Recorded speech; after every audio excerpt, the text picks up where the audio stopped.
So good morning guys. तो चलिए start करते हैं आज के यानी कि 24 नवंबर के इंपॉर्टेंट करंट अफेयर्स को। तो इस प्रश्न में आपसे पूछ रहे हैं, अभी हाल ही में भारत के किस राज्य में पहले 3D प्रिंटेड मंदिर का उद्घाटन किया गया? तो आंसर होगा तेलंगाना। तो दुनिया का पहला 3D प्रिंटेड मंदिर है ये, कहां पर? तेलंगाना में। तेलंगाना के सिद्दीपेट जिले के बुरुगुपल्ली में ये मंदिर 4000 वर्ग फीट एरिया में फैला हुआ है और इसकी हाइट की बात करोगे तो 35.5 फीट इसकी हाइट है। इस मंदिर में 3 गर्भगृह बनाए गए हैं जो 3 देवताओं को समर्पित है। वो 3 देवताओं कौन कौन है या 3 भगवान कौन कौन है?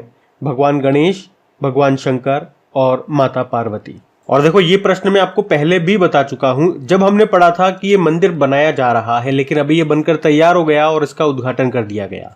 तो अब आपको याद रखना है किस राज्य में दुनिया का पहला 3D प्रिंटेड मंदिर ये बनाया गया। तो आंसर होगा तेलंगाना के सिद्दीपेट में। लेकिन अगर आपसे प्रश्न पूछे कि भारत का पहला 3D प्रिंटेड पोस्ट ऑफिस ये कहां पे बना है, तो बेंगलुरु में। अभी भारत का पहला 3D प्रिंटेड ह्यूमन कॉर्निया ये कहां पे डेवलप्ड किया गया? हैदराबाद में। निर्मला सीतारमण जी ने किस आईआईटी में भारत के पहले 3D प्रिंटेड घर का उद्घाटन किया था? तो आईआईटी मद्रास। भारत का पहला 3D प्रिंटेड रॉकेट इंजन बनाया गया, किसने बनाया था? अग्निकूल कॉस्मोस नाम की कंपनी ने।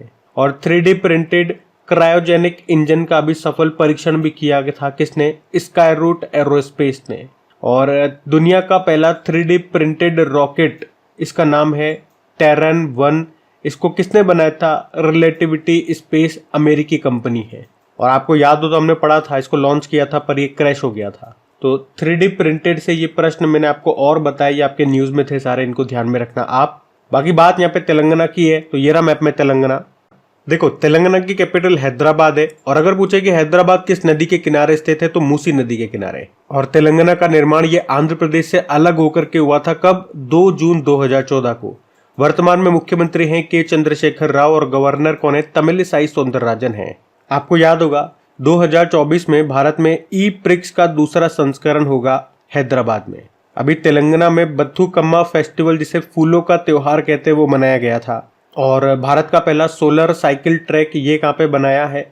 हैदराबाद में ही, जिसकी लंबाई है 23 किलोमीटर। और भारत का पहला कृषि डेटा एक्सचेंज ये भी लॉन्च हुआ हैदराबाद में ही।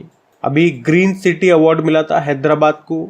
और अगर पूछे द ग्रीन ऑर्गेनाइजेशन का इंटरनेशनल ग्रीन एप्पल अवार्ड जीतने वाला पहला भारतीय राज्य कौन सा बना था? तो आंसर होगा तेलंगाना। 100% बीमाकृत होने वाला तेलंगाना का पहला गांव कौन सा बना? तो आंसर होगा मुखरा। बोनालू महोत्सव ये तेलंगाना में ही मनाया गया। और तेलंगाना में देश की सबसे बड़ी निजी रेल कोच फैक्ट्री का उद्घाटन भी किया गया। और अभी तेलंगाना के मुख्यमंत्री जी ने हैदराबाद में अंबेडकर की प्रतिमा का अनावरण किया था, जिसकी ऊंचाई 125 फुट, हुसैन सागर झील के किनारे। तो तेलंगाना से अभी तो इतने पॉइंट्स आप ध्यान में रखना। हम बढ़ते हैं आगे। फिर बताइए, नवंबर 2023 में सुप्रीम कोर्ट की पहली महिला जज का निधन हो गया, उनका नाम बताएं? तो आंसर होगा फातिमा बीबी। तो सुप्रीम कोर्ट की पहली महिला जज थी ये। वैसे ये तमिलनाडु की पूर्व राज्यपाल भी रह चुकी हैं। इनका नाम है फातिमा बीबी और अभी इनका निधन हो गया।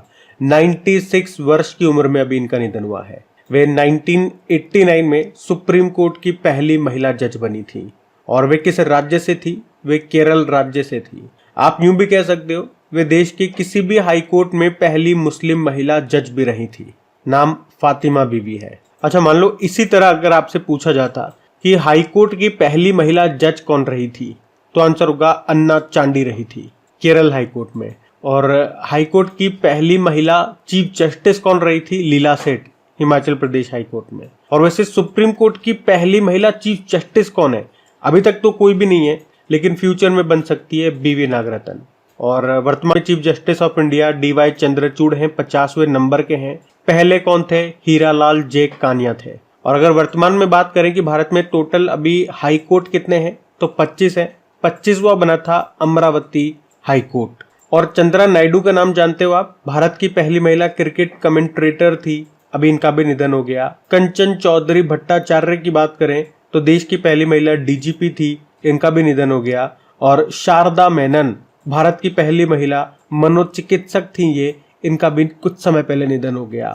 तो यहाँ पे ऑप्शन में भी मैंने इसी तरह से नाम सेट किए हैं जो किसी न किसी फील्ड में पहली महिला थी और इनके निधन हो चुके हैं। और ये सारे नाम न्यूज में थे तो इनको ध्यान में रखना। आप बढ़ते हैं आगे।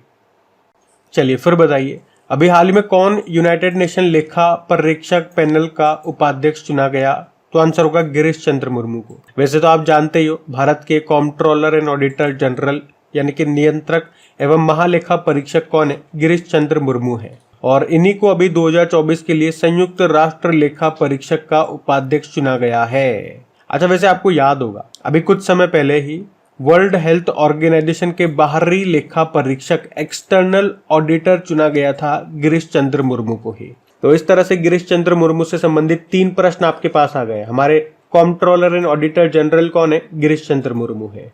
WHO के बाहरी लेखा परीक्षक एक्सटर्नल ऑडिटर किसे चुना गया? गिरीश चंद्र मुर्मू को। और अभी हमने देखा 2024 के लिए संयुक्त राष्ट्र लेखा परीक्षक का उपाध्यक्ष चुना गया गिरीश चंद्र मुर्मू को। तो ये आपको ध्यान में रखना है। बाकी Raghu Srinivasan border road organisation के अभी नए चीफ बने थे 28वें नंबर के। अरिंदम बागची जिनेवा में संयुक्त राष्ट्र और अन्य अंतरराष्ट्रीय संगठनों में भारत के परमानेंट रिप्रेजेंटेटिव बने थे। और रजनीश कुमार ये मास्टर कार्ड इंडिया के चेयरमैन बने थे। और वैसे अगर यूनाइटेड नेशन की बात करें तो इसकी स्थापना होती है 24 अक्टूबर 1945 को। हेडक्वार्टर न्यूयॉर्क में है और सेक्रेटरी जनरल है एंटोनियो गुतेरेस, जो खुद पुर्तगाल से है। तो ध्यान रखना। ये बढ़ते आगे। फिर बताइए, हाल ही में आसियान भारत बाजरा महोत्सव 2023 इसका आयोजन ये कहाँ पे किया गया? तो आंसर होगा इंडोनेशिया में। अच्छा, आपको पता है 2023 को हम अंतर्राष्ट्रीय बाजरा वर्ष या मोटे अनाज का अंतर्राष्ट्रीय वर्ष या ईयर ऑफ मिलेट्स के रूप में मना रहे हैं। और अभी आसियान भारत बाजरा महोत्सव 2023 का आयोजन ये कहाँ पे किया गया? तो इसका उत्तर तो वैसे भी आप बड़ी आसानी से दे सकते हो अगर आपको ये पता है कि आसियान समिट का आयोजन 2023 में कहाँ पे किया गया। तो आंसर होगा इंडोनेशिया के जकार्ता में। तो इस महोत्सव का भी आयोजन वहीं पे हुआ 22 से लेकर 26 नवंबर तक। और भारत की तरफ से कृषि कल्याण मंत्रालय ने हिस्सा लिया। वैसे हमारे कृषि कल्याण मंत्री कौन है? नरेंद्र सिंह तोमर है। देखो, अगर आसियान की बात करें, इसकी स्थापना होती है 1967 में। Association of south east Asian nation full form हो गई। हेडक्वार्टर होगा इंडोनेशिया जकार्ता में। और total number of member countries कितने हैं? अभी तक इसमें 10 मेंबर हुआ करते थे, लेकिन आपसे प्रश्न ये पूछा जाएगा कि अभी इसमें 11वां नया सदस्य देश कौन सा बन गया? तो आंसर होगा तिमोर लेस्ते। ये आप जरूर याद रखना। और 2022 को आसियान भारत मैत्री वर्ष घोषित किया गया था। अच्छा, क्या भारत आसियान का सदस्य है? तो आंसर होगा नहीं है। और अभी 5वां आसियान भारत व्यापार सम्मेलन 2023 का आयोजन कहाँ पे हुआ था?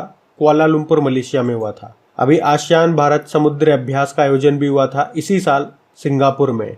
और इस बार आसियान की कौन सी समिट हुई थी? 43rd नंबर की, इंडोनेशिया के जकार्ता में। और यहीं पे ईस्ट एशिया समिट और इंडिया आसियान समिट भी हुआ था। अच्छा, एक नया प्रश्न और याद रखना। वैसे हमने मिलिट्री एक्सरसाइज में पढ़ा इसे। ASEX-01N ये पहला आसियान संयुक्त सैन्य अभ्यास है जो हुआ था इंडोनेशिया के नातुना द्वीप समूह में। और इंडोनेशिया से तो आप जानते ही होंगे। इसकी नई कैपिटल है नुसंतारा, जो कि बोर्नियो द्वीप पर है। सर्वाधिक द्वीपों वाला देश ये आपका इंडोनेशिया ही है। और यहाँ पे काफी आपको वॉल्केनोज मिलेंगे, ज्वालामुखी, जो काफी न्यूज में रहते हैं, जैसे कि क्राकातोआ ज्वालामुखी, सिनाबुंग ज्वालामुखी और माउंट मेरापी ज्वालामुखी, ये भी मिलेगा इंडोनेशिया में। तो ध्यान रखना। ये बढ़ते आगे। चलिए फिर बताइए, अभी हाल ही में दूसरा CII India Nordic Baltic business conclave 2023 का आयोजन ये कहाँ पे हुआ? तो आंसर होगा भारत में। CII मतलब कॉन्फेडरेशन ऑफ इंडियन इंडस्ट्री। तो CII India Nordic Baltic business conclave का भी दूसरा संस्करण हुआ कहाँ पे? भारत में। भारत में भी कहाँ? नई दिल्ली में। अभी 22 और 23 नवंबर को ये हुआ। और इस कॉन्क्लेव का, इस सम्मेलन का उद्देश्य क्या है? भारत और नॉर्डिक बाल्टिक 8 देशों के बीच सहयोग को बढ़ावा देना, जो नवाचार और प्रौद्योगिकी यानी कि इनोवेशन और टेक्नोलॉजी में अपनी प्रगति के लिए जाने जाते हैं। अच्छा, नॉर्डिक बाल्टिक 8 देशों में कौन कौन से देश आते हैं? Denmark, Estonia, Finland, Iceland, Latvia, Lithuania, Norway और स्वीडन। इसमें जो ये है ना, एस्टोनिया, लातविया और लिथुआनिया, ये आपकी बाल्टिक कंट्रीज हैं और बाकी आपकी नॉर्डिक कंट्रीज हैं। अच्छा, यहाँ पे मैं क्या करता हूँ, 2023 की टॉप 10 जो सम्मेलन हुए, जो समिट्स हुई, उसका आपको रिवीजन करवाता हूँ। तो आपको बताया, विश्व मसाला कांग्रेस का आयोजन अभी हुआ था कहाँ पे? मुंबई में हुआ था। अंतर्राष्ट्रीय वकील सम्मेलन 2023 का आयोजन ये पहली बार भारत में हुआ था, इंपॉर्टेंट है, नई दिल्ली में। पहला हल्दी सम्मेलन 2023 ये मुंबई में हुआ।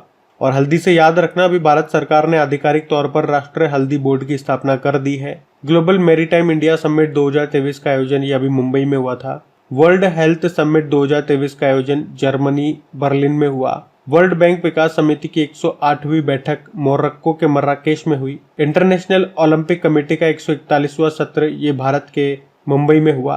ये दूसरी बार भारत में हुआ था, पहली बार ये भारत में हुआ था 1983 में, नई दिल्ली में हुआ था तब।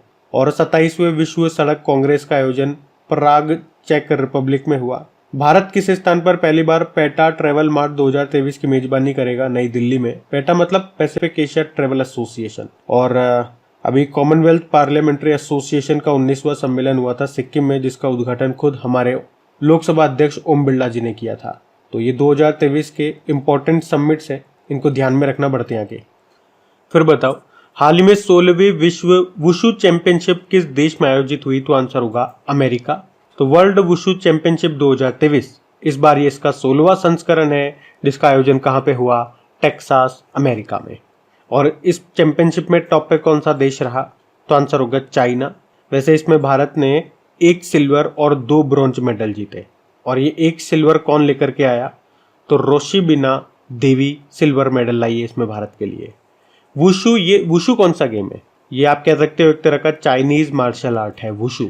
तो सिंपल सा याद रखना है। 16वां विश्व वुशु चैंपियनशिप हुआ अभी अमेरिका में, जिसमें टॉप पे रहा चाइना। अच्छा, अमेरिका में 2 आपके चैंपियनशिप और होंगी, जैसे कि एक तो फीफा मेंस वर्ल्ड कप 2026 में जो होंगे वो 3 देशों में होंगे वैसे, अमेरिका, मैक्सिको और कनाडा। और अगले साल जो ICC men's T20 world cup होंगे वो 2 देशों में होंगे, वेस्ट इंडीज और अमेरिका में। तो ये भी ध्यान में रखना। बढ़ते आगे। फिर बताइए, चंद्रा काली मिर्च किस्म के विकास के लिए कौन सा संस्था जिम्मेदार है? तो आंसर होगा ICAR IISR कोझिकोड।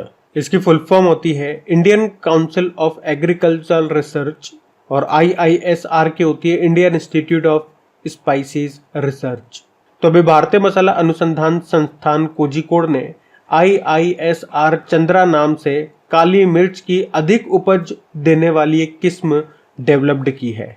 ये जो किस्म है ये प्रति बेल 7.5 किलो काली मिर्च का उत्पादन कर सकती है। तो अगर आपसे प्रश्न ऐसे भी पूछ लेना कि IISR चंद्रा ये क्या है? ये काली मिर्च की एक नई किस्म है। इसी तरह से आपको याद होगा भी ICAR ने गेहूं की एक नई किस्म डेवलप्ड की थी, जिसका नाम रखा था HD 3385। और इसने अभी लोटस की एक असाधारण किस्म को भी डेवलप्ड किया था, जिसका नाम रखा था नमोह 108। और ICAR ने अभी धान की एक नई किस्म डेवलप्ड की थी, जो मात्र 115 दिन में पककर तैयार हो जाएगी।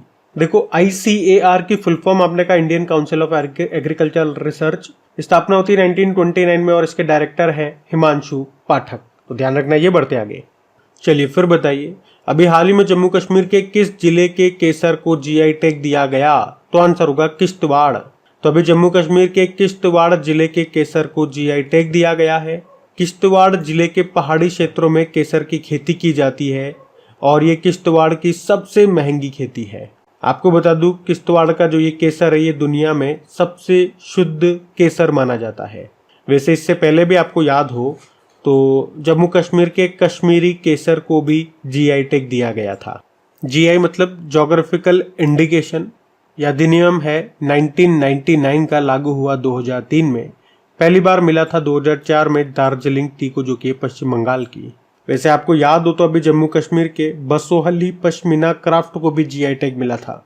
और कश्मीर के मुश्क बुद्धजी चावल और जम्मू कश्मीर के राचौरी चिकरी लकड़ी शिल्प को भी GI टैग मिला था। तो ध्यान रखना ये। बढ़ते आगे। फिर बताइए, अभी हाल ही में गोवा राज्य सरकार के द्वारा पहला मनोहर पर्रिकर युवा वैज्ञानिक पुरस्कार किसे प्रदान किया गया? तो आंसर होगा डॉक्टर मथवराज S। तो गोवा के मुख्यमंत्री अभी जो हैं वर्तमान में प्रमोद सावंत, उन्होंने पहले मनोहर पर्रिकर युवा वैज्ञानिक पुरस्कार से भी डॉक्टर मथवराज S को सम्मानित किया। मतलब पहला, मतलब ये पहली बार ये सम्मान दिया जा रहा है। यहाँ की पूर्व मुख्यमंत्री मनोहर पर्रिकर के नाम पे है ये ये एक वैज्ञानिक पुरस्कार है। और कौन है ये डॉक्टर मथुराज एस? ये इसरो के फेमस साइंटिस्ट हैं और इन्होंने चंद्रयान 3 के पावर्ड डिसेंट ट्रेजेक्ट्री को डिजाइन किया था। तो मनोहर पर्रिकर युवा वैज्ञानिक पुरस्कार, ये विज्ञान और प्रौद्योगिकी साइंस एंड टेक्नोलॉजी के क्षेत्र में योगदान के लिए दिया जाता है। पुरस्कार के रूप में 5 लाख रुपए की राशि दी जाती है। वैसे शिव शंकरी आप जानते हो, अभी 32वां सरस्वती सम्मान मिला 2022 के लिए इनके उपन्यास सूर्यवंशम के लिए। डॉक्टर ज्ञान चतुर्वेदी 32वां व्यास सम्मान मिला 2022 के लिए उनके उपन्यास पागलखाना के लिए। डॉक्टर महेंद्र कुमार मिश्रा अंतर्राष्ट्रीय मातृभाषा पुरस्कार इन्हें मिला था। तो ये नाम भी न्यूज में थे, ध्यान में रखना बढ़ते आगे। फिर बताइए, हाल ही में जल संरक्षण जागरूकता के लिए किस राज्य ने वाटर स्मार्ट किड अभियान शुरू किया? तो आंसर होगा मेघालय। तो मेघालय के जो मुख्यमंत्री कॉनराड संगमा, उन्होंने बच्चों को जल संरक्षण के महत्वपूर्ण महत्व के बारे में शिक्षित करने के लिए जल जीवन मिशन के तहत मेघालय जल स्मार्ट किड अभियान शुरू किया है।